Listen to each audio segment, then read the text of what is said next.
বিনিয়োগ বাড়ানোর লক্ষ্য নিয়েই দেয়া হয়েছে এবারের বাজেট। জ্বালানি নিরাপত্তা, শিক্ষা ও স্বাস্থ্য খাতে সক্ষমতা বাড়াচ্ছে সরকার। সংস্কারের আওতায় আসছে রাজস্ব ব্যবস্থাপনা, এমনটাই জানিয়েছেন প্রধানমন্ত্রীর অর্থ উপদেষ্টা রাশেদ আল মাহমুদ তিতুমির। এদিকে উচ্চাভিলাষী রাজস্বের লক্ষ্যমাত্রা অর্জনের চাপে করদাতারা হয়রানির শিকার হতে পারেন বলে শঙ্কা প্রকাশ করেন এমসিসিআই সভাপতি।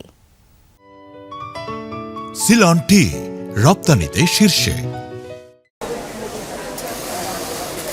অনেকদিন ধরেই বিনিয়োগে নেই চাঙা ভাব, রয়েছে বৈশ্বিক ও অভ্যন্তরীণ সংকট। প্রস্তাবিত বাজেট বাণিজ্য বিনিয়োগে কতটা সুবাতাস আনতে সক্ষম তা নিয়েই metropolitan chamber of commerce and industry আয়োজন করে আলোচনা সভার। প্রত্যক্ষ কর ব্যবস্থায় হয়রানি কমানো এবং পরোক্ষ কর ব্যবস্থায় বাজেট কিভাবে আরও ব্যবসা বান্ধব করা সম্ভব তা নিয়ে সুপারিশ তুলে ধরেন ব্যবসায়ী নেতারা।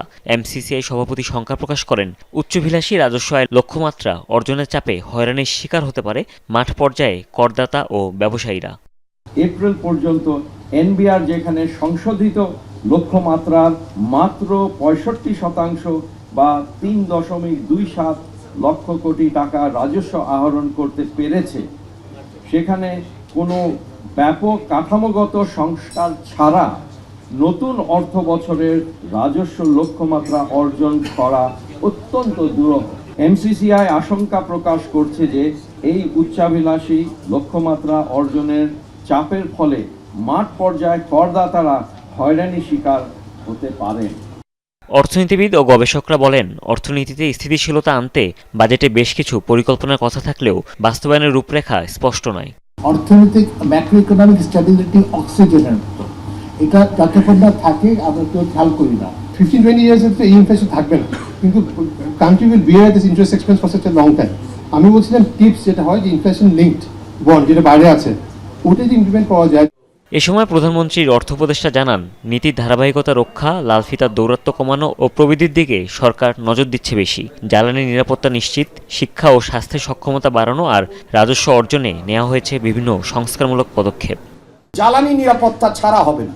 এই ক্ষেত্রে আমরা 5 রকমের রিফর্মের কথা বলছি। প্রথম হচ্ছে যে এনার্জি মিক্স করতে হবে, অর্থাৎ হচ্ছে যে আমার তো বাসযোগ্য পৃথিবী রাখতে হবে এবং পলিটিক্যাল গভর্নমেন্ট হিসেবে আমাকে মনে রাখতে হবে যে এটা একটা লিভেবল প্ল্যানেট। সেই জন্য আমরা আস্তে আস্তে জীবাশ্ম জ্বালানির থেকে নবায়নযোগ্য জ্বালানি এবং আণবিক জ্বালানির দিকে যাব এবং সেটার একটা রোডম্যাপ আছে। প্রধানমন্ত্রী অর্থ উপদেষ্টা জানান, মধ্যপ্রাচ্য যুদ্ধের প্রেক্ষাপটে $3.46 বিলিয়ন ভর্তুকি দিতে হয়েছে সরকারকে। হুমায়ুন রশিদ, যমুনা নিউজ, ঢাকা।